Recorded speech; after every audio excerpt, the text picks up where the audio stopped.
and learned about that then will make sense to the people that are following me. You know what I mean? And create positive impact. You Yeah. know?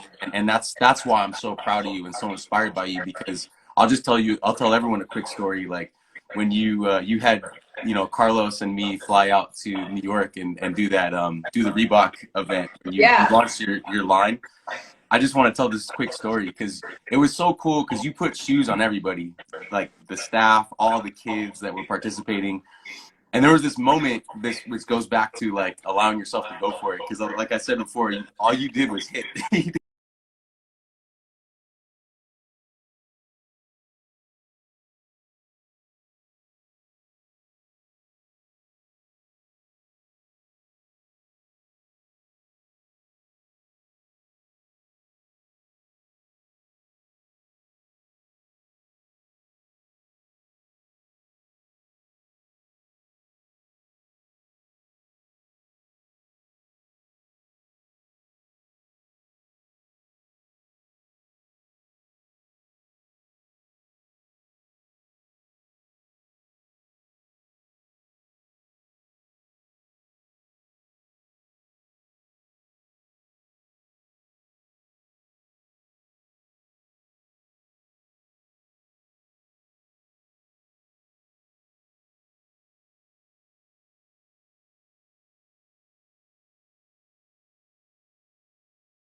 Yeah, yeah, no, yeah, you, blessed. you just went up and Andy gave you like a perfect set. Hit them that hard Right. before. Right. And like when you just go off instinct for a second, like she just dug it. It was like magic. And I was like, oh my God. But she hopefully felt that what that magic is Mm-hmm. of volleyball. And I think that like, you know, just that little spark can like really change the course of a kid's like passion path. Totally. It made her day, and I'm sure she's still thinking about it to this day. Yeah, she's like, So I'm a libero. That's yeah, it. she's Like I'm exactly. ready. I want to do that every day. Exactly. Yeah. Talk a little bit, G, talk a little bit about gratitude, because I'm so proud of you because of your success, but it's not just about your success, it's about how grateful you are. I was watching the video of you accept your Woman of the Year award. I think that was 2017. Yeah. And you go through this list of, you know, just so thankful and so thankful. And, you know, one of the things I'm trying to pay forward, you know, to the next generation of kids and is to embody that gratitude. Mm-hmm. So I just feel like you do that naturally. Could you talk about that and just talk about where that comes from and why you're so grateful? I'm grateful because I'm, well, I should say, like, just going back to speeches that I get and awards that I get, like, you know, afterwards, while I'm writing them, and then afterwards I might have a bit of anxiety or self-doubt where I'm like, did I talk for too long? Should I have just gone into like accepting the award? Does everyone really want to like sit here and hear who I'm grateful for? But then I'm like, I would just feel really awkward if I just went to accept an award about like that has to do with like the success of my entire career and just be like, thank you so much, like this has been fun. Like Right. it just wouldn't, it doesn't make sense to do that without the gratitude part, because every day it doesn't mean Donatella Versace and Tommy Hilfiger and Tom Ford and all of these amazing people that are the top of our bosses. It's also, like I said, the catering person, the stylist assistants, the guy that like repaints the white wall or the white floor every day at the studio. Like my job wouldn't be possible without that. So I just think that it's about like being realistic. It's not really like something that like, why are you realistic? It's like I wouldn't be able to do that without the gratitude. And I think I love people that. that aren't grateful are people that are not really like opening their eyes and looking around, if they That's think huge. that they did it on their own. And I think probably like being conscious of like in situations that feel like they're moving really fast. There was a point in my career like also where I was just so stressed and like over anxious that I realized things that like now I look back on and I'm like, I wish I just like, I know I was nervous and anxious, but like I wish I just really like looked around for a second. And it wasn't out of a lack of gratitude. It was really that I was like so overwhelmed by work. But I think that it would have really helped me to just look around, take a breath, like think about what it smelled like. Think about like just slow down in the moment. I think I could have been more grateful, or just more, I guess I would have been more present in that sense if I had slow down for a second. I think when you're able to slow down and like really look around and think about how many things have to come together for us to do something on a daily basis, I love that. Like, or have success with something. yeah, I love that idea because, like, you know, when you're having fun and you're experiencing success, everything's like this, right? It's like constant, constant, constant. But the idea of slowing down is so huge, especially now. So I love that. I have this quote that you said, going back to the gratitude. You say we're stronger when we celebrate each other. Yeah. And again, that's another reason why I wanted you on, because that we need to do that. That's what I'm trying to do with my project. I'm trying to celebrate people who are on this path of gratitude, of appreciation, of authenticity. And that's the next thing I want to ask you about. Like, you're so authentic, G. And I think a lot of people look up to you because of that, like, natural authenticity. And I feel like the world is asking for more people to be their true selves, you know, and that authentic vibe, you know. Could you talk a little bit about that and just kind of how to empower other people to be more authentic? Yeah, well, I think, you know, in my points in life where I've been the most anxious or down, or, you know, trying to get it together on a daily basis, or my hardest mental times, are the times where I've kind of blocked off from not there were times where I didn't want to like face the world, you know, where I was more like I didn't want to be as public, or like I was like dealing with stuff myself. And like I think that when I was able to then find my version of what we were talking about, which is like everyone needs to find their version of like living inspired, is when finally I could like give speeches like I did. And a lot of people, when I speak publicly, or I'm a good writer and I love writing speeches and I love thanking people and telling stories and giving gratitude, but when I care a lot about that, my voice shakes. And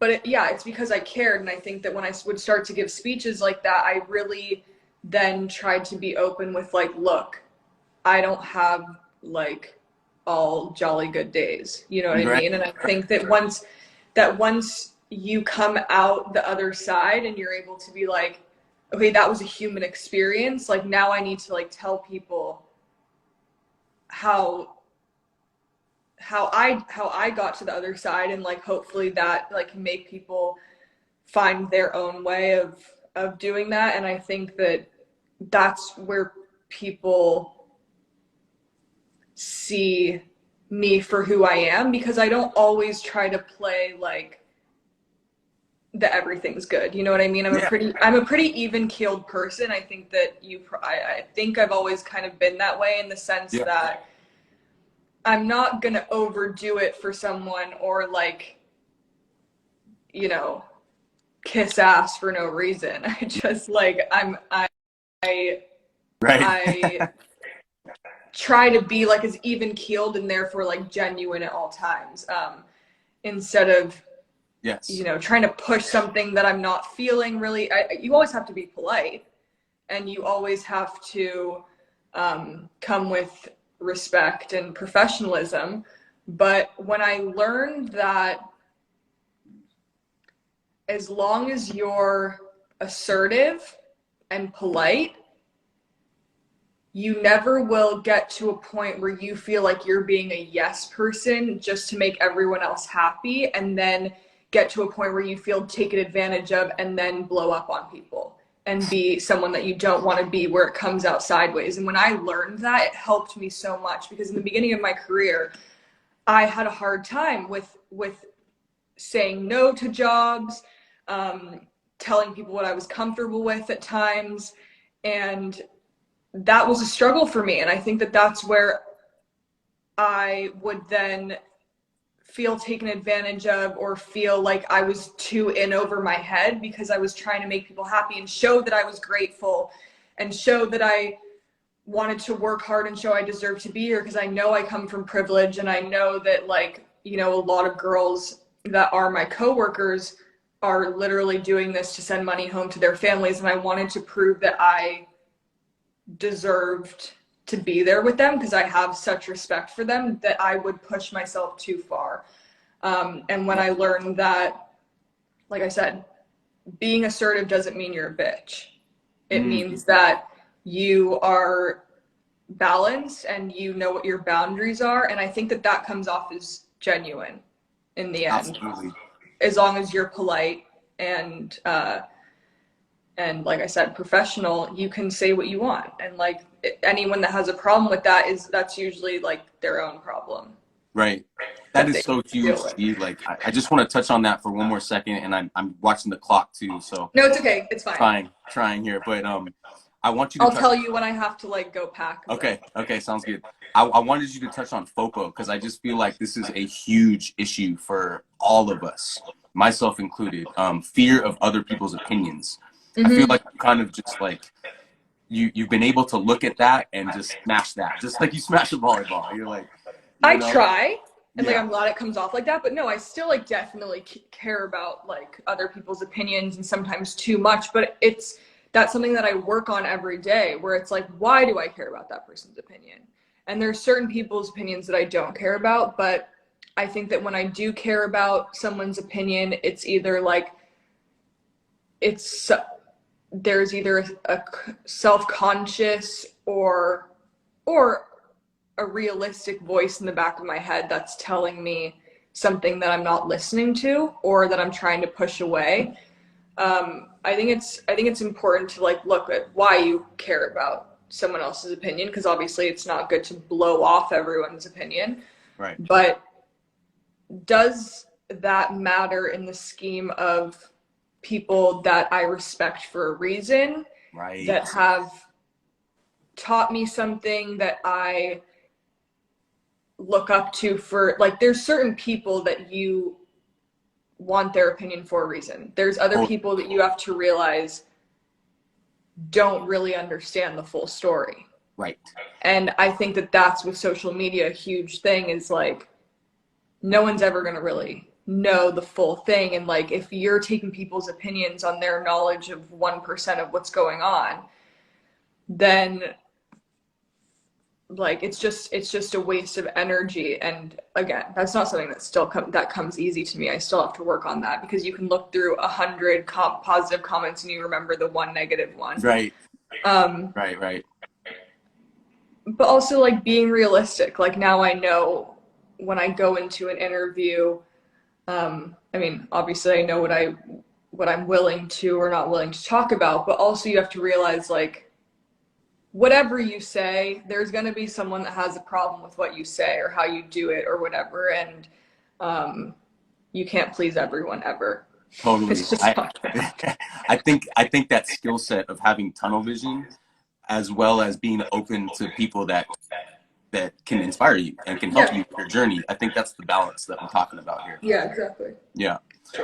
Okay, let's just talk about impact. I know a big part of you and your life and your career is about creating that positive impact. Can you just talk quickly about a couple things like the causes that you're a part of, like the, you know, Pencils of Promise, UNICEF, you know, you went to Bangladesh. Can you just touch on those things a little bit? Well, I think at one point, like I said, you get to a place where you have to make it about something other than yourself, and you have to be like, okay, these are like all the you know, I think I like writing down and making like goals and lists and whatever, and you have to get to a place where in your career you're like, asking for more would be greedy. Like at some point you have to start putting your energy towards people other than yourself. And not only in terms of, and that doesn't mean that you don't continue to like have goals or push for them, but like, do I need to do this same magazine for the 7th time? Or can I take that time to go with UNICEF on a trip? You know what I mean? Like those things that I started to realize, like, there are just things that would be more fulfilling and more interesting, and more of a, I don't know. Impact. More important. Yeah, more impactful. Yeah. And when I went to UNICEF, you know, they were like, is there one region or one issue that you want to focus on? Yeah. And again, like at that point you have to be a student and you have to say like, or at least for me, I was like, send me wherever you want for whatever, you know, issues that they're facing. Like I want to go learn. And you also have to look at that not as that you are going to help those people. That's not how I look at it. I look at it as I'm going to be a bridge for that area or that community to have a voice to the rest of the world. And wow. Like, and something that at the time when I first started working with UNICEF and going on field trips, were like field visits, where I did one with the CEO, Carol Stern. And she said that the first thing she always asks people when you go to meet people on these visits is, instead of like normal questions that maybe you would think to ask, like just to say, what do you want the world to know about you? Like to stop assuming that we know what they want or need or would be comfortable with just because that's what we are comfortable with. And that's also something that I listened to and learned a lot about during a lot of people's sharing, like during the Black Lives Matter movement, was like, as a white passing person, like, yeah, my dad's Arab, but like as someone coming into a situation where you assume you're the helper, like you're there to help or be the savior, like that's not what it is. It's like you don't know what that person needs. You have to create a relationship with that person and find out the best way that they need help. You can't assume. And I think that that's, whether that's with UNICEF or Pencils of Promise, obviously Pencils of Promise was more of a money raising thing through collaborations that I had that then went towards building a school for Pencils of Promise. But like I would like to go obviously visit that school after COVID restrictions are down, and be able to ask them, what do you still need at this school? And really it's not assuming. You can't assume. You have to go in and be really a catalyst of change. You have to be a tool for them. You're Yes. not there to Self-promote. it's not about you. Yeah. Right. Yeah, I absolutely love that, G, and I want to be a part of that moving forward. Like I want to go and help with volleyball and like really spread, you know, the joy of volleyball to a bunch of these kids all over the place. And I'm so proud of you for doing that. And I think one last thing on that point, like when you got back from Bangladesh, I think I saw you say somewhere that like you were able to come back home and you got emotional because you're like, they're still there. You know, it gives you that perspective, right? And like we all get caught up in our problems and our stuff, right? Yeah. But when you go experience something like that and you see a refugee camp that it's that big. Yeah, well that was for that specific trip, because obviously, like another example, like when I went to just visit villages, like that's where those people live. They're happy living there. That's where they want to live. That's not like, oh, because we don't live in a city like New York that like therefore like my life is better. They're happy in that life. They, you know, we ask like, what do you need help with? And they're like, we just want like a well with clean water. Besides that, we're happy living our lives. So that wasn't to say, oh, like my life is here, and if you live in a village somewhere that's here. That was only to relate to the refugee camp, because obviously those people want to go home. Right. They don't want to be refugees, and they want citizenship, and they want to exist on paper, and that was the hardest part, where it's like UNICEF does so much, and I really, you know, the complexities of really everything they do, from education to water safety, and they do everything, but they can only do so much in terms of they have to be invited by a government to help, and then they can only go so far, you know what I mean? Like when people are asking, when you say, what do you need? What can I help with? What can I go back and tell UNICEF America that like we really need to put funding towards? They're like, we want a passport. And that's what's sad, is like you also realize that like you can only like do so much, really. And I think that's why I was emotional at that point, because like there's also times where like I can't look a girl in the eyes and promise that I'm going to help her get a citizenship. Like I just know that like my reach only goes so far. So it's tough. Right. Well, in certain situations. No, for sure. Well, for those that want to be involved, that don't quite know how, you know, anyone listening to this right now, what are some ways you can get involved with some bigger causes like that?